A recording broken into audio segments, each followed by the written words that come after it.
Hey guys, Jason Schnitzer here with O.C Realtor Talk, and what I've got for you today is there going to be a huge market crash? Are we in a housing bubble? Probably the number one question I get, or at least the number one question I've gotten recently from clients, friends, family, etc., you name it, anywhere I go, when people hear that I'm in real estate, I get two questions. How's the market? And hey, do you think that the market's gonna crash? So let's dive into that. Why would people think the market was going to crash? Well, as humans, we look to the past to try to predict the future. And, going back to 2006, 2007, 2008, when the market crashed, that is the last recession we had with regards to real estate and the stock market and the entire economy, let's be honest. But if we look back one step further, and traditionally, historically speaking, how the market usually goes with regards to real estate is there's a trend up, there's a flatten out, sometimes a little bit of fall off, and then a few years later, the trend starts going back up again. And that's just kind of like the natural rise and fall of our economy as a whole. What's different about 2008 that's different from now and from other crashes is one thing in particular, and that is financing. The difference between now, 2008, and all the other recessions that we've had with regards to real estate has been financing. And what do I mean by that? So for the longest time, there's been, Fannie Mae, Freddie Mac, they lay out guidelines for you, the borrower, to meet criteria in order to stamp for your loan approval. Well, in 2008, a lot of those guidelines went out the window. For example, I'm sure you guys have seen my videos on the requirements for getting pre-approval. You need your most recent pay stubs, your last 2 years W-2s, your last 2 years tax returns, a copy of your driver's license, and all your bank statements in which the money from the purchase is going to come out of, and they check all that very thoroughly.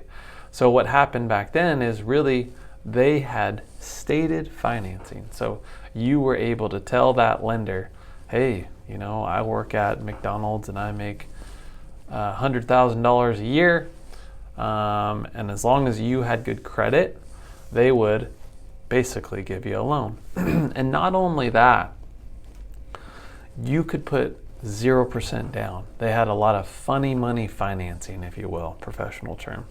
And what I mean by that is you can put 0% down. They would give you an interest-only loan for 3 to 5 years with a huge balloon payment. And the idea being is prices were going up so high, so fast, is most people were thinking, hey, I'll buy this house, I'll live in it for a couple, 2-3 years, and then, I'll sell that and buy my next one.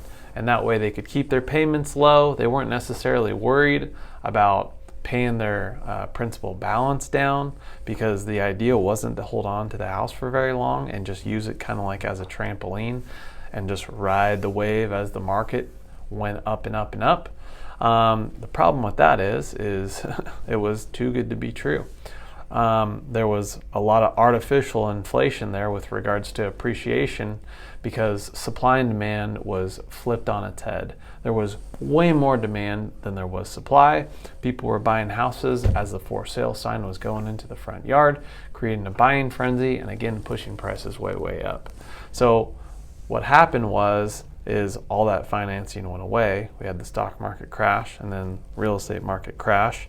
And when house prices dropped 30%, well, all of a sudden you owe more than your house is worth. So for round numbers, let's say you bought the house for $100,000, it dropped 30%, so you owed $100,000 still, but your house was only worth $70,000. You were stuck in that house. Then all of a sudden, you had all those balloon payments due. People would owe $40, $50, $60, $100,000 from accrued, called interest.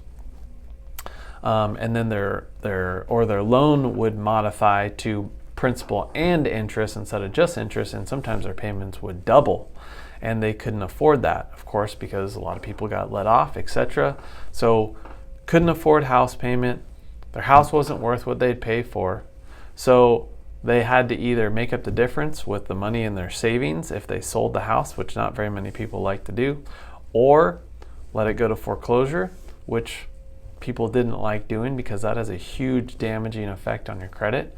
So what happened a lot, there's a lot of pressure from the government to force these lenders and these banks to short sale the house. And that's a situation where it's a regular sale, but you basically ask the bank for forgiveness of the difference that you're short from what you owe versus what the value is. Why would a seller want to do that? Well, it didn't have a significant effect on the credit score as a foreclosure, and it was just a way to facilitate out of the property so that they could eventually get back into the real estate market.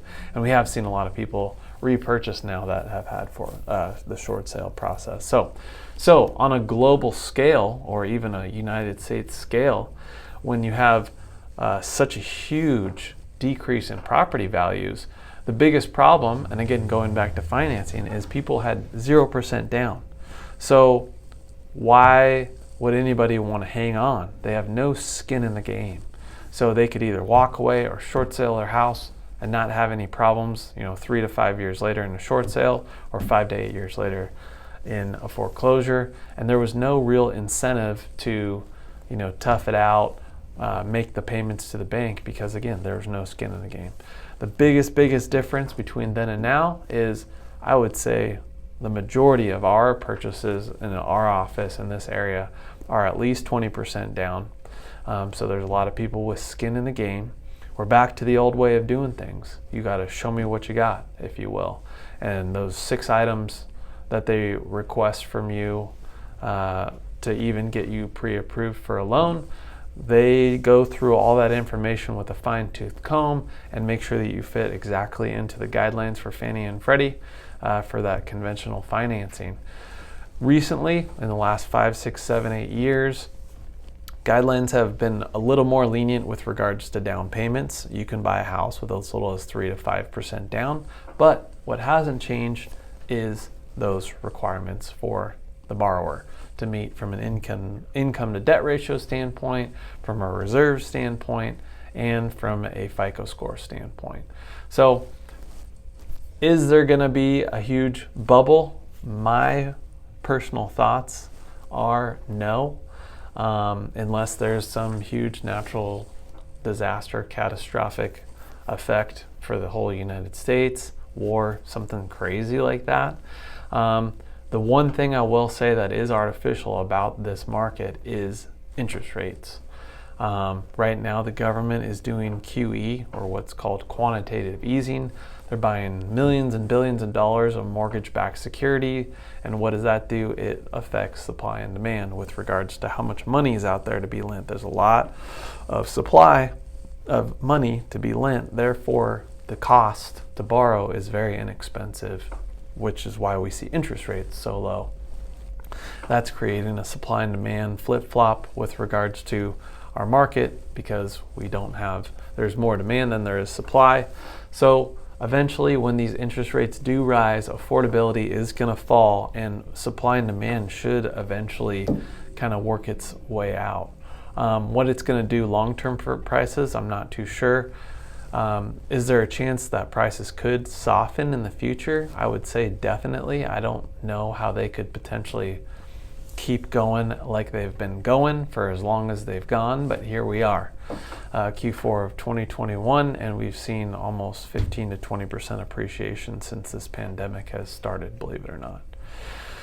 So again, market bubble, I don't think so. However, I will say with a little asterisk, maybe like a mini bubble, but it's hard to say how much it's going to soften up once we see this interest rates go up. So hopefully that answers your question. Next time you're out around the water cooler with your friends or your work people, or talking with family, maybe you'll have a little bit more of a nugget there with regards to insight in the real estate market. So thanks for watching, guys. I'll catch you on the next one.